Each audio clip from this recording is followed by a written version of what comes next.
Hello everyone. आज की class में कार्डियोजेनिक शॉक और न्यूरोजेनिक शॉक को बिल्कुल शॉर्ट में अपन डिस्कस करने वाले हैं। कार्डियोजेनिक शॉक की अगर बात करें तो एक कंडीशन होती है पंप फेलियर, जिसके अंदर हार्ट क्या हो जाता है, फेल हो जाता है, एडिक्वेट अमाउंट में ऑक्सीजन और न्यूट्रिएंट्स को सप्लाई बॉडी में नहीं कर पाता है। न्यूरोजेनिक शॉक की अगर बात करें तो एक कैपेसिटी फेलियर की कंडीशन आपको देखने को मिलती है, जिसके अंदर जो वेसल्स होते हैं उनके अंदर डायलेशन आपको देखने को मिलता है due to decrease in sympathetic activity की सिंपैथेटिक एक्टिविटी के फेलियर के कारण वेसोडाइलेशन देखने को मिलता है। तो कैपेसिटी जो होती है सर्कुलेटरी सिस्टम की वो बढ़ जाती है इस कंडीशन के अंदर। न्यूरोजेनिक शॉक जो होता है एक डिस्ट्रीब्यूटिव शॉक के अंदर अपन पढ़ते हैं। किसमें पढ़ते हैं? डिस्ट्रीब्यूटिव शॉक में। डिस्ट्रीब्यूटिव शॉक में अपन 3 पॉइंट डिस्कस करते हैं। कौन कौन से पॉइंट्स अपन अलग अलग टाइप्स के डिस्कस करते हैं? पहला उसके अंदर अपन सेप्टिक शॉक पढ़ते हैं, फिर अपन एनाफाइलेक्टिक शॉक पढ़ते हैं और एक अपन न्यूरोजेनिक शॉक पढ़ते हैं। ये तीनों के तीनों डिस्ट्रीब्यूटिव शॉक में अपन पढ़ते हैं। अच्छा, कार्डियोजेनिक शॉक की अगर बात करें तो पंप फेलियर के कारण कार्डियक आउटपुट डिक्रीज आपको देखने को मिलता है कि ये कार्डियक आउटपुट एडिक्वेट अमाउंट में नहीं देखने को मिलता है। ईटियोलॉजी की अगर बात करें तो क्या क्या इसकी ईटियोलॉजी रह सकती है? पहले केस की अगर बात करें एक्यूट मायोकार्डियल इंफार्क्शन, और यही पर्टिकुलर मोस्ट कॉमन कोज होता है कार्डियोजेनिक शॉक का। एक्यूट एमआई की भी अगर बात करें, इसमें भी जो मोस्ट कॉमन कोज आपको देखने को मिलता है वो होता है एथेरोस्क्लेरोसिस। क्या होता है? Atherosclerosis. Atherosclerosis is the most common cause of acute myocardial infarction. ये पॉइंट ध्यान रखना। कार्डियोमायोपैथी हो सकती है, कंजेस्टिव कार्डियक फेलियर और अरेथमिया। अरेथमिया ऐसे हो सकते हैं जो कि कार्डियक आउटपुट को क्या करते हो, डिक्रीज करते हो। तो ये कार्डियोजेनिक शॉक के अंदर आपको देखने को मिलता है। मोस्ट इंफॉर्मेटिव टेस्ट की अगर बात करें तो उसको कार्डियक इंडेक्स के नाम से अपन जानते हैं, जिसमें कार्डियक आउटपुट और बॉडी सरफेस एरिया को अपन क्या करते थे, डिवाइड कर देते हैं कार्डियक इंडेक्स। और कार्डियक इंडेक्स जो कार्डियोजेनिक शॉक में देखने को मिलेगा वो 2.2 लीटर पर मिनट पर मीटर स्क्वायर से भी आपको क्या देखने को मिलेगा, कम देखने को मिलेगा। नेक्स्ट अगर बात करें क्लिनिकल मैनिफेस्टेशंस की, एक बार बात कर लेते हैं। क्लिनिकल मैनिफेस्टेशंस में बीपी लो की कंडीशन देखने को मिलती है। जितने भी सर्कुलेटरी शॉक अपन डिस्कस करते हैं उनमें हाइपोटेंशन की कंडीशन देखने को मिलती है, बीपी लो और टैकीकार्डिया की कंडीशन देखने को मिलती है। बीपी लो, टैकीकार्डिया ये अर्लीस्ट साइन होते हैं, अर्लीस्ट जल्दी से आपको देखने को मिलते हैं। कोल्ड क्लैमी स्किन ये पर्टिकुलर नजर आती है। ये बीपी लो, टैकीकार्डिया ये जो आपको देखने को मिलता है, ये देखने को मिलता है due to sympathetic nervous system activity. किसके कारण? सिंपैथेटिक एक्टिविटी के कारण आपको देखने को मिलता है। कोल्ड क्लैम स्किन ये भी किसके कारण आपको देखने को मिलता है? सिंपैथेटिक एक्टिविटी के कारण। क्योंकि सिंपैथेटिक एक्टिविटी जो है ये क्या करवा देती है, वैसो कॉन्स्ट्रिक्शन करवा देती है। क्या करवा देती है? वैसो कॉन्स्ट्रिक्शन करवा देती है। और स्किन की ब्लड वेसल्स अगर कॉन्स्ट्रिक्ट हो गई तो उस पर्टिकुलर कंडीशन के अंदर ब्लड जो है वो स्किन के पास जाएगा नहीं, तो पर्टिकुलर स्किन कैसी हो जाएगी, कोल्ड स्किन आपको देखने को मिलेगी। इवन दो क्लैमी स्किन आपको देखने को मिलेगी। क्लैमी स्किन का मतलब ये पर्टिकुलर जो सिंपैथेटिक एक्टिविटी एड्रिनल ग्लैंड को सीक्रेट करेगी, यहाँ पर पर्टिकुलर आपको स्वेटिंग देखने को मिलेगी। रेस्पिरेटरी रेट बढ़ जाती है। फटीग की कंडीशन इसके अंदर देखने को मिलती है क्योंकि हाइपोक्सिया, जनरलाइज्ड हाइपोक्सिया की कंडीशन देखने को मिलती है। ओलिग्यूरिया, ओलिग्यूरिया क्यों हो जाता है? क्योंकि जीएफआर कम हो जाता है, तो ओलिग्यूरिया की कंडीशन।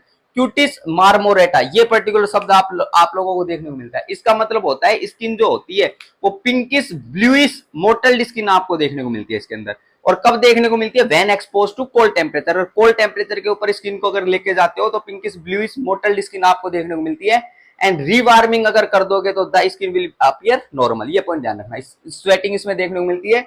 और कई बार लेट कंडीशंस के अंदर जब कार्डियक आउटपुट आपकी डिक्रीज देखने को मिल रही है और ब्रेन की कंडीशन, ब्रेन की तरफ एडिक्वेट अमाउंट में न्यूट्रिएंट्स सप्लाई नहीं कर पाता, ऑक्सीजन नहीं पहुंच पाती, तो उस कंडीशन में लॉस ऑफ कॉन्शियसनेस आपको लेट साइन के तौर पर देखने को मिल सकती है। मैनेजमेंट की अगर बात करें, मॉनिटर कार्डियक फंक्शन, एसएसईसीजी, ये पॉइंट ध्यान रख सकते हो। वाइटल्स को मॉनिटर करना ही है, जिसमें मेनली बीपी और हार्ट रेट को। और एक डिजोक्सिन नाम की ड्रग आती है। डिजोक्सिन की अगर बात करें, पॉजिटिव आइनोट्रोपिक है जो कि फोर्स ऑफ कॉन्ट्रैक्शन को बढ़ा देती है, और नेगेटिव क्रोनोट्रोपिक होती है जो कि क्या कर देती है, हार्ट रेट को कम कर देती है।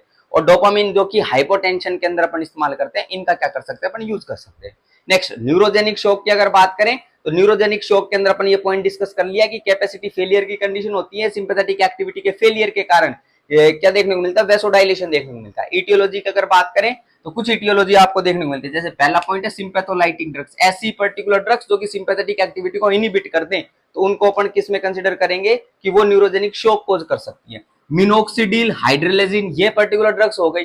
ये भी ऐसी ड्रग्स हैं जो कि बीपी के अंदर अपन, हाइपरटेंशन का केस है तो उसके केस में अपन यूज कर सकते हैं। और ये आर्टेरियल डायलेशन प्रोड्यूस करने के लिए, विनोडाइलेशन प्रोड्यूस करने के लिए ये रेस्पॉन्सिबल होती है। फिर अपन बोल सकते हैं वेसोडाइलेशन अफेक्ट होता है इनका, और वेसल्स अगर डायलेट हो गई तो वो पर्टिकुलर पॉइंट है।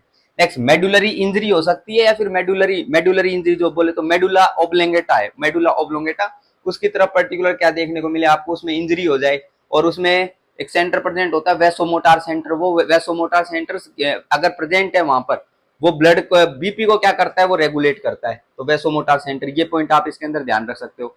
और सिंपैथेटिक इन्फ्लुएंस की अगर बात करें, उसके अंदर जो आपकी ब्लड वेसल्स होती हैं वो सेमी कंस्ट्रिक्टेड रहती है। तो मेडुलरी इंजरी के अंदर वो सेमी कंस्ट्रिक्टेड नहीं रह पाएंगी, ब्लड वेसल्स डायलेट कर देंगी। जनरल एनेस्थीसिया हो गया, स्पाइनल एनेस्थीसिया हो गया, ये भी पर्टिकुलर इसके क्या रहेंगे, कोजेस। क्लिनिकल मैनिफेस्टेशंस की अगर अपन बात करें, हाइपोटेंशन की कंडीशन इसके अंदर देखने को मिलती है, लेकिन हार्ट रेट इसके अंदर क्या हो जाती है, कम हो जाती है।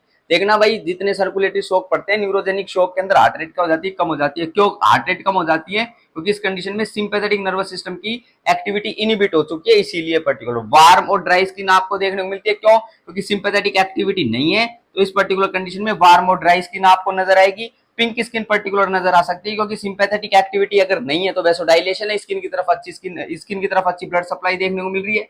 तो उस कंडीशन के अंदर आपको क्या नजर आएगा, पिंकिश स्किन नजर आएगी। Atonic urinary bladder, flaccid paralysis as well as syncope या फिर फेंटिंग अपन बोल सकते हैं।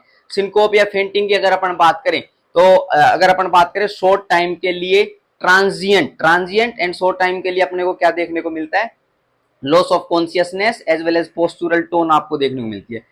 विद स्पॉन्टेनियस रिकवरी देखने को मिलती है। होता क्यों? क्योंकि ये ब्लड फ्लो जो आपको देखने को मिलता है ब्रेन की तरफ, वो क्या हो जाता है, डिक्रीज हो जाता है, डिक्रीज कार्डियक आउटपुट वगैरह के कारण। तो ये पॉइंट ध्यान रख सकते हो, इसमें सिनकोप की कंडीशन आपको देखने को मिल सकती है।